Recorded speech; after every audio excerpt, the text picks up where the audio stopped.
In the summer of 1925, Nevada was plagued by a series of terrifying bank robberies targeting small banks in remote towns. The gang moved swiftly between locations, leaving few clues and making it difficult to track them down. The robberies were carried out with a level of professionalism that left local authorities helpless. These heists threatened the stability of the state, prompting the Federal Bureau of Investigation, FBI, to intervene immediately. Edwin C. Shanahan, a young and sharp federal agent, was at the forefront of the team sent to track down the criminals. A team of the FBI's finest agents was formed to hunt down the gang that was stealing money and sowing chaos throughout Nevada. Under Edwin Shanahan's leadership, the first field operations began to gather evidence and testimonies. Many signs indicated that the gang was well organized, but there was no concrete proof of where they were hiding.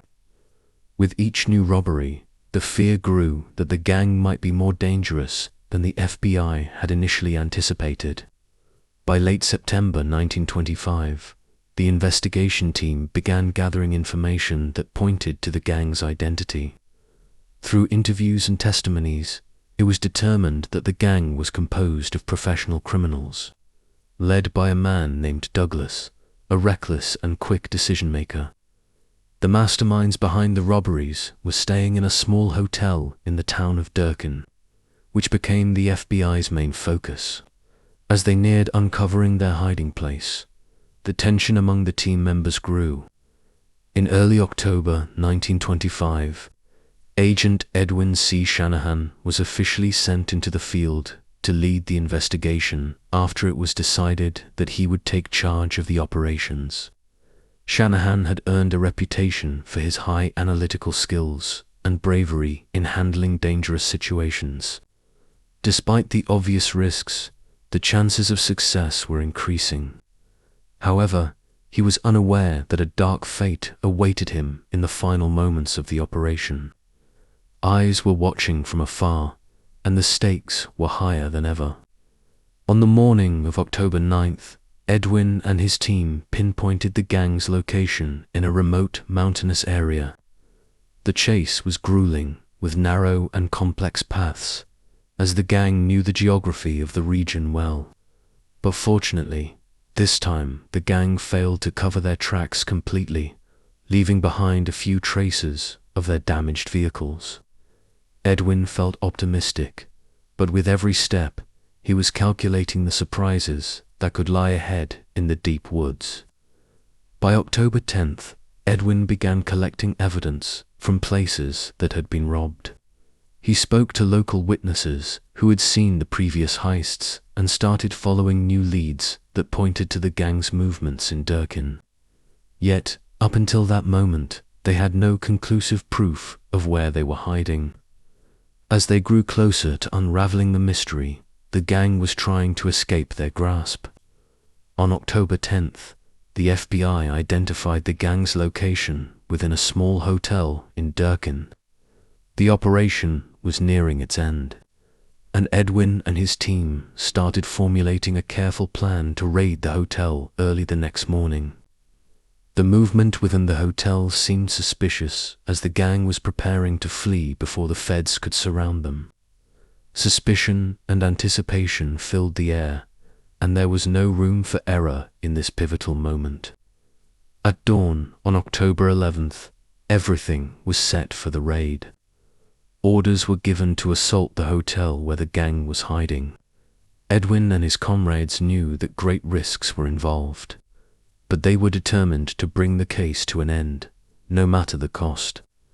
In the final moments, they avoided past mistakes, ensuring that everything was planned with meticulous care. But even with all the preparations, something uncertain loomed in the distance.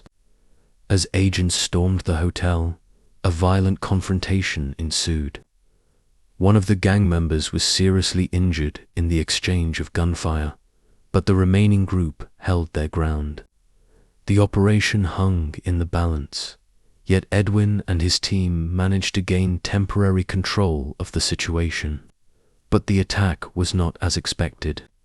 and an unforeseen development was about to alter the course of the investigation in a dramatic way.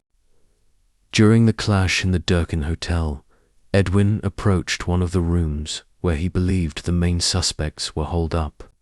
Suddenly, there was a burst of gunfire, and Edwin was shot in the chest. Despite efforts to save him, his injuries were fatal. The moment was shocking.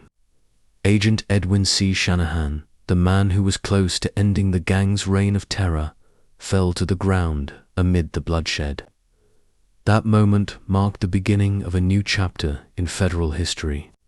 Edwin was quickly rushed to the local hospital, where doctors did everything they could to save his life. But despite all their efforts, his injuries were too severe, and he could not survive. In his final moments, Agent Edwin whispered words that were unintelligible, perhaps expressing regret over his failure to apprehend the gang. What he didn't know was that the crime would continue to haunt them, even in his death. After intense investigations, it was determined that the killer was one of the gang members, who had shot Edwin in a desperate attempt to escape. This moment became a turning point in the FBI case. Investigators traced every step of the gang's movements, while team members began re-evaluating their strategies after the tragic incident. After Edwin's death, the federal effort didn't stop.